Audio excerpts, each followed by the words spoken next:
Hello everyone, we are back. Today, let's look at 4 different days. Day 5, day 6, 7 and 8. It has been a bit rough. I was very busy this weekend, so Santa was a bit hungover for some of these solutions. So keep that in mind. Okay, so let's start with day number 5, the cafeteria. So this one is the elves want to have a forklift. They want to find which ingredients are fresh. So the input contains a list of ingredients. So this is ranges, so 3 to 5, 10 to 14, etc. And this means that ingredients 3 to 5 are fresh, 10 to 5 are fresh, 16 to 20 fresh, etc. Then there's a break here, and then there's a list of ingredients, and then you want to say if they are fresh or not. So if they are in the range, they are fresh, otherwise they are not. And for the first part, what you want to do is count how many are fresh. So my initial solution here, or my initial thought was just create a map, just map all the IDs, and then it will be very easy to look it up. But if you have done Advent code before, you know that this is an example input, but when you use the real input, it can look like this. So this is, for example, the ranges here, so they are huge. So constructing a map between these ranges is not feasible. It will take too much time. So we have to do something else. So instead, very simply, we read our file. Let's see here. We take the lower and upper bound here, and then we push them into an array of numbers, array of pairs, basically. And then when we get to the empty line, this is the break lines, we do nothing. Then we get to ingredients line. And then for the ingredients, we just go through our range of ingredients, fresh ingredients, and see if our ingredients in there. If they are, we push these ingredients to a number array. And then in the end, we just take the length of this array. So pretty straightforward, quite easy. So in part 2, you want to know how many ingredients are fresh. So what the difference here is that you don't care about the ingredients anymore. You only care about the list, so you don't care about the first input here. And you want to basically extend these ranges here. So for example here, when we get 12 to 18, we have already captured 12 and 13 in this one. And so 15 we have, but in 17 and 18 are in this one. So when we count this, we have to basically extend the ranges. So it's pretty similar here in the beginning. We just do the upper and lower bounds and push it. And now we have to update our ranges. So I wrote a helper method here that calculates this. So if it's encompassing the whole bound, I think we extend. This is when we extend the upper bound, and then we extend the lower bound. And then we can also completely extend both ranges. And if there is our new range is already in some other range, it's already added, so we don't need to add it. And this kind of works, but I had to do it twice for it to work.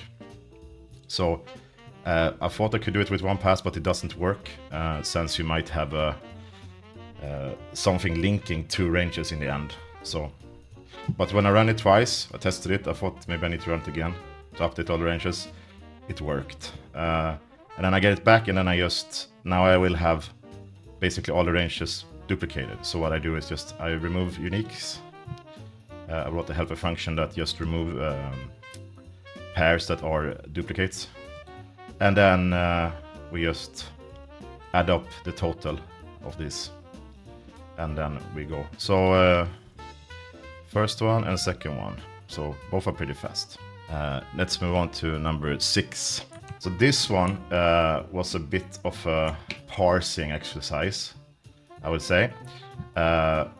You have basically a bunch of numbers here, and then you want to use the operator on these numbers and calculate the result. And then you need to add them together. So in this example, 1, 2, 3, 4, 5, 6 times these, and then we add these numbers together. So the first assignment was pretty easy, I would say. That's list input. Let's see, day 6 solution here. So for part 1, we just basically put all of the columns into a number array, and then we take the operator and check this is the last array. We check if the operation is plus, we just plus r. If it's not, then we know that there's multiplication, and we multiplicate them. And then we get total result, and that's that. So this one was quite fast to solve. But then came the second one, which took me a long time. And the reason is, I'm not sure. I think it was an issue in DevEco, to be honest. Because in this one, you need to do the same, but you need to start from the rightmost. So you need all of the white spaces here in order to be able to solve this. So, for example, in this last one here, the number we want to have is 4 here, and then we want to have 4, 3, 1, and then 6, 2, 3, and then do plus on that. So it looks pretty straightforward, but as you can see here in this example, for example, here we have the space here instead of here. So this means that we have 175 here and not only 75 that it's in this case. So this means that the white spaces here are very important. And when I copy this input into DevEco Studio, I'm not sure if it's Windows or if it's DevEco Studio, but it always wanted to trim my lines so that my lines wasn't the same length, which kind of made this a bit of a nightmare. So in the end, I did something I think pretty ugly here, but it works. So here in day 6 part 2, we call our parse method here, and in our parse, this is the hard part. It's a parsing solution basically. First, we look through all of our lines, find our longest line, and set that is our max length. And then we go through them again, and then we pad all our lines with space, so that all of our lines are in the same length. And this is important. And then I use the operation line, because the operation line is the line that is aligned.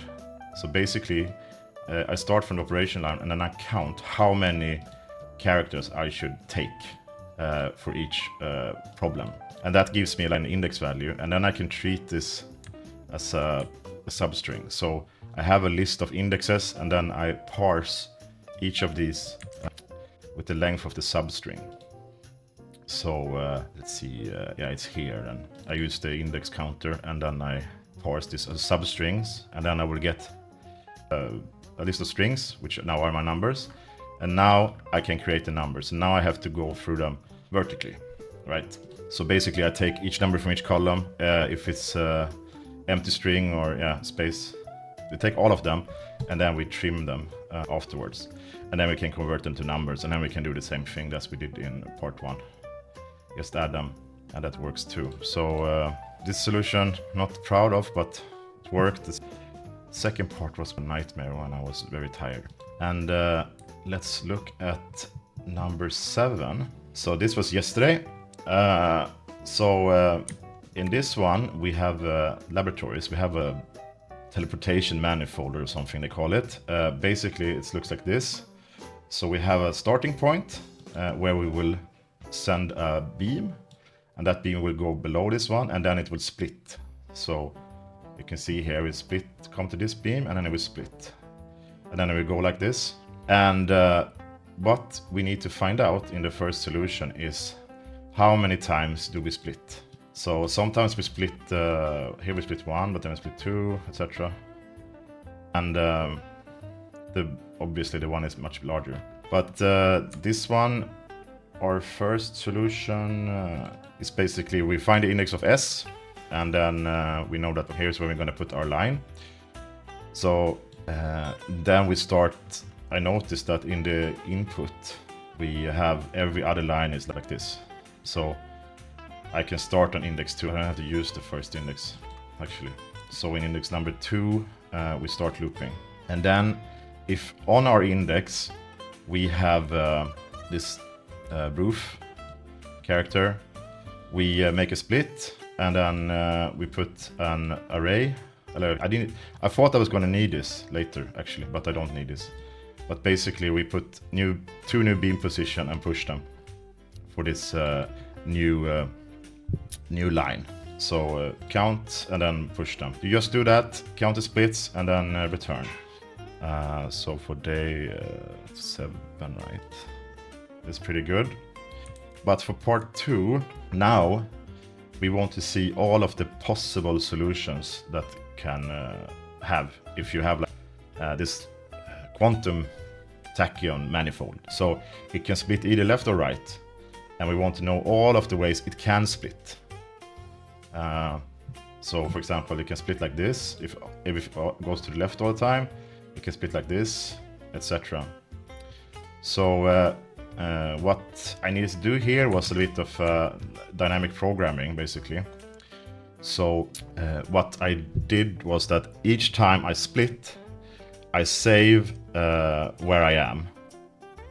So I save the new index and how many ways I got there. So for example, I split left and I split right, but then I check in my beam position if this index is actually already exists.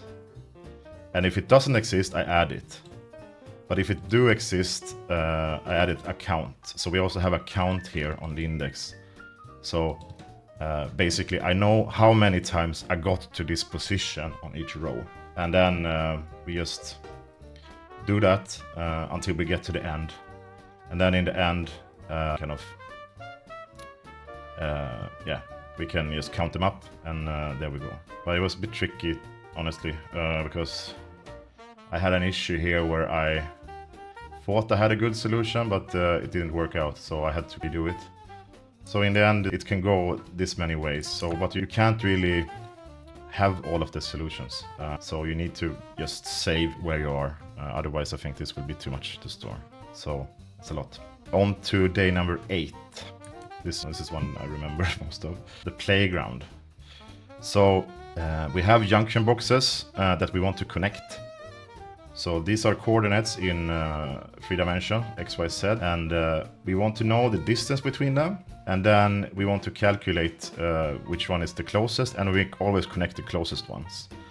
And in this example here, we connect, we have 20, we connect them 10 times. And after we connect them 10 times, we see which of our groups we will have connected groups. How many junction boxes are in each group, and then we count them and we add the top 3 groups together. So sometimes, for example, we already have a connection. So when I solved this one, I was expecting the other solution, part 2, to be something else. I was guessing, but basically what I do is first we parse all of our junction boxes, just put them in a number array, and then for each of these we calculate the distance, put them in a map. So we make a key here of basically two coordinate pairs. Put that as a key, and then I wrote a function here that calculates the distance. They provided this function in the problem, and we store them in a junk map, and then when we're done with the junk map, we sort it to an array, and then we have a sorted array, and then we can just go through the top 10, or the top 1000 actually we need to do. So you see I put for the sort array I put the number connection here. Once it reaches 1000, we are done. So here, this tricky part was here actually, number of connections, because I interpreted this as when you get 2 pairs that are already connected or already in the same circuit, you don't need to connect them because they already have the same group.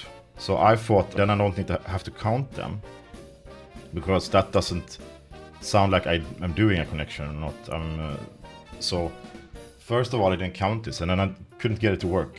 In my original solution, I had it like this. I only have the number of connections here, and I don't count this one. But then what I end up doing is I only count the number of merges that we are actually doing. So each time we merge something, we count. And what's going to end up happening then is that if we do 1000, our input is actually 1002. That means we will be done at 1000, so it will only be one group.